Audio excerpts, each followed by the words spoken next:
Well, hey there. It is day 4 of the Insurance Pro Blog live casts. Is that what we're calling it? We should come up with some, requisite awkward name since we have the Insurance Pro Blog podcast, Brandon.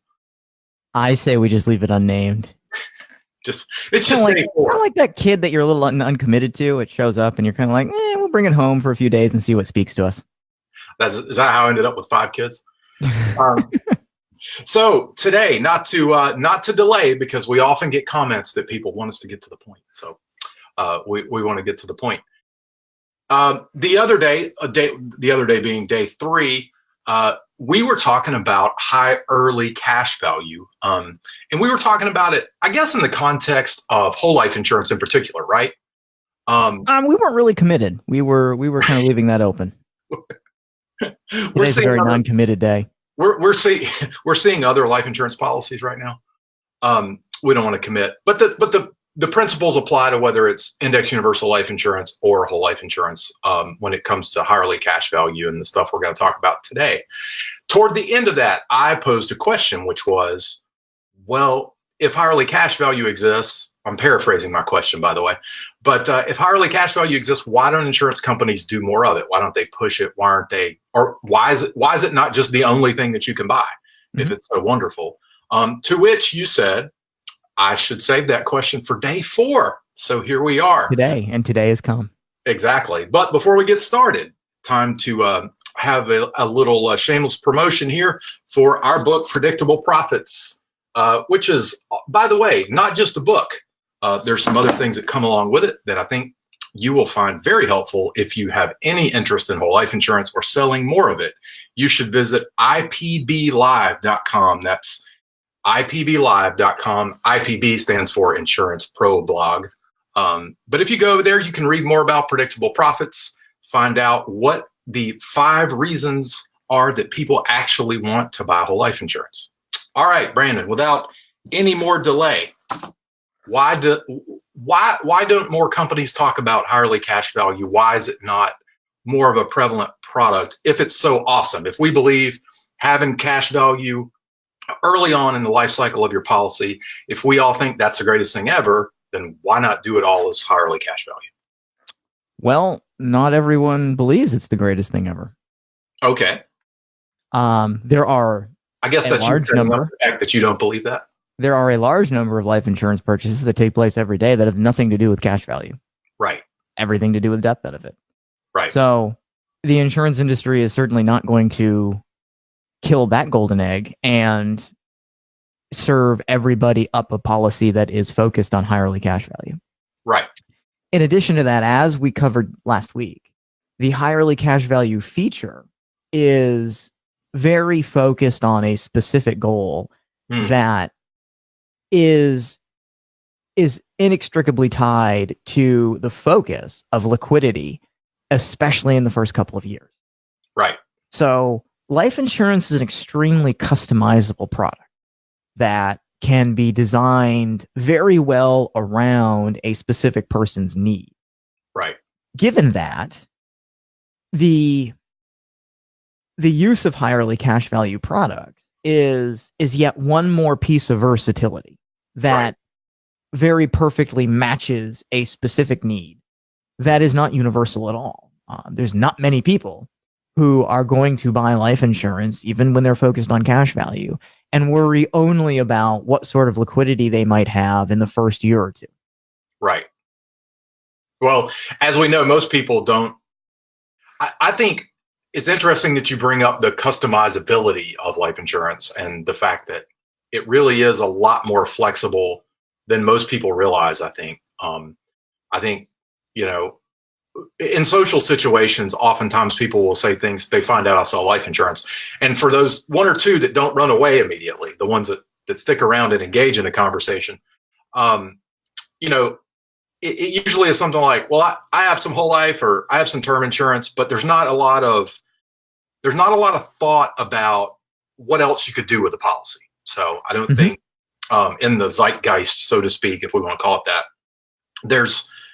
that's not commonly held knowledge. It's commonly held amongst insurance agents, obviously, but not so much amongst the general public. So you're suggesting that one prong of this, one reason people wouldn't opt for higher cash value is that that most people don't really know about it, and because it was really intended for some very specific circumstances. Right. You and I know, and we talked about this last week, that when we're developing a policy for somebody whose focus is cash accumulation, this is a wealth building sort of strategy or retirement income tool, higher cash value products or cash value enhancement riders are not conducive to long-term maximized cash value development, nor are they conducive to maximizing income potential of a life insurance policy. Right. Regardless of whole life, universal life. So the focus is very narrow. And as a result of this, life insurers are not going to present this option to everybody out of the box, because life insurers are really agnostic about the product and the design. Mm-hmm. They know that it is a tool that has many different switches, so to speak, on it. Right. And depending on which ones you trigger, you're going to get a certain result focused on a certain goal.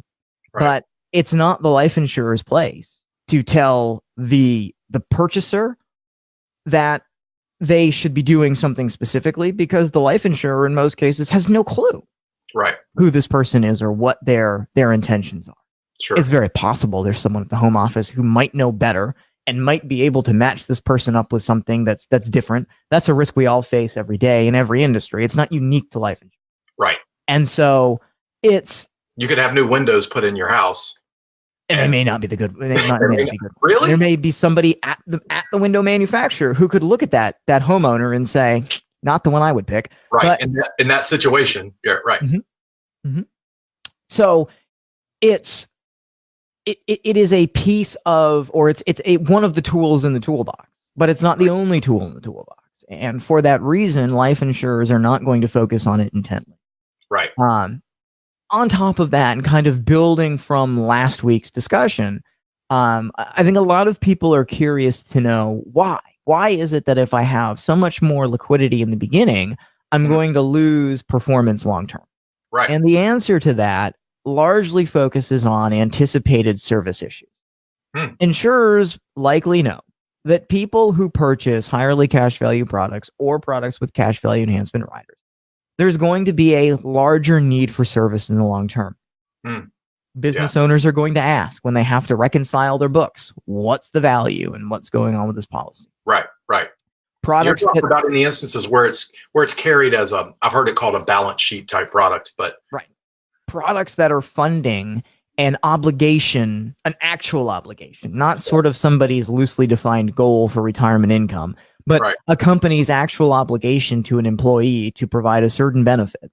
Right. They're going to want to know how things are performing relative to their expectations. Right. We need to be at a certain level. Are we getting there? Right. So there's going to be a lot more relative to the amount of money they're putting. They want to benchmark things. Right. We paid $100,000 in premiums this year. How much are we? Right. There's going to be a lot more calls to the home office. There's going to be more exercising of another typical rider that goes along with these products called a change of insured rider, where that key employee who got this benefit decides, despite it, he's going to leave. And so we have to hire a new key employee, and we need to put that person under this plan and hopefully insure them with this product and fund it the same way. Right. So there's a number. That all of those features affect the cost structure. Absolutely. At least theoretically, anyway. Absolutely. The insurance company is anticipating a certain amount of use and a certain amount of use of its resources and or the agent's resources. Something else that we didn't touch on last week is that these products come with an entirely different compensation structure. Right. Usually the agent who sells them receives much lower compensation in the beginning and much higher compensation longer term over the years.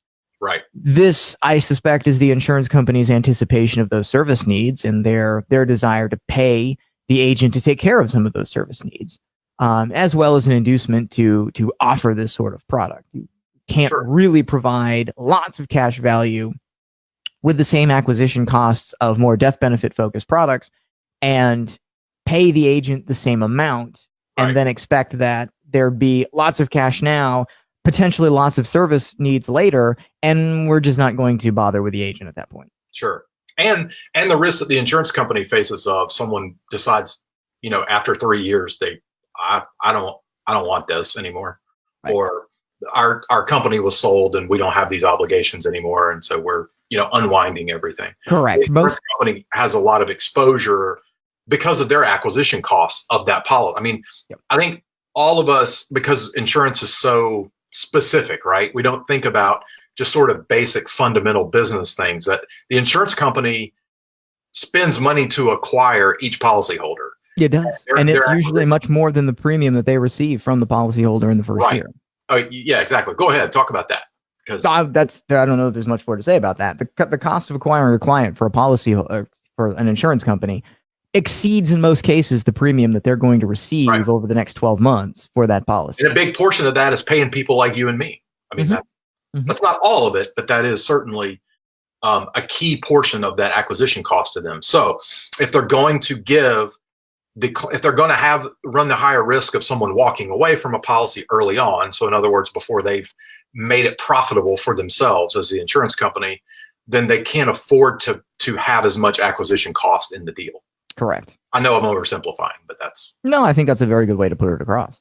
Yeah. I always make the comparison of, and I know this is a dangerous one to make in our business, but I always make the comparison of thinking back to the days when I had an investment license and sold loaded mutual funds. Always when I started, there was sort of this transition taking place where most people were moving, and the broker dealer's recommendations were to try to get people away from buying A shares and more into buying C shares, which had a level load. So it was more like having a fee-based account, I suppose. But every time you looked at the math, when you looked at net numbers long-term, paying more, which was the A share version, upfront, a front load that came off the top, was always better over long periods of time. I don't know about you, but this discussion was still going on when I showed up, which was years after you. And there were, at that point, it had turned to FINRA. And FINRA was very much of the opinion that, at that point, that selling C shares to somebody who identified their investment timeline as any longer than 5 years was non-compliant. Yes, was unsuitable, right? Because they were going to pay so much more over time, which is interesting because they don't say anything about asset wrap accounts or fee-based accounts or whatever you want to call discussion for another day. Yeah, that's a discussion for another day. All right. Anything else you want to add about this that we haven't covered, since I haven't looked down at the notes the entire time? No, I think we're good. I think we've given this subject way more time than any of the other ones. And okay. All right. Well, we'll be back again tomorrow. I have no idea what we're going to talk about, but we got a big list of stuff of potential topics. And of course, if you guys would like to hear about something in particular, just drop us a comment below. That would be helpful. And then we know that someone's actually watching these things. And two, we also know what it is you want us to talk about. And head on over to ipblive.com to hear more about our book, Predictable Profits. We would love for you to take some time to check that out, and we will see you guys tomorrow.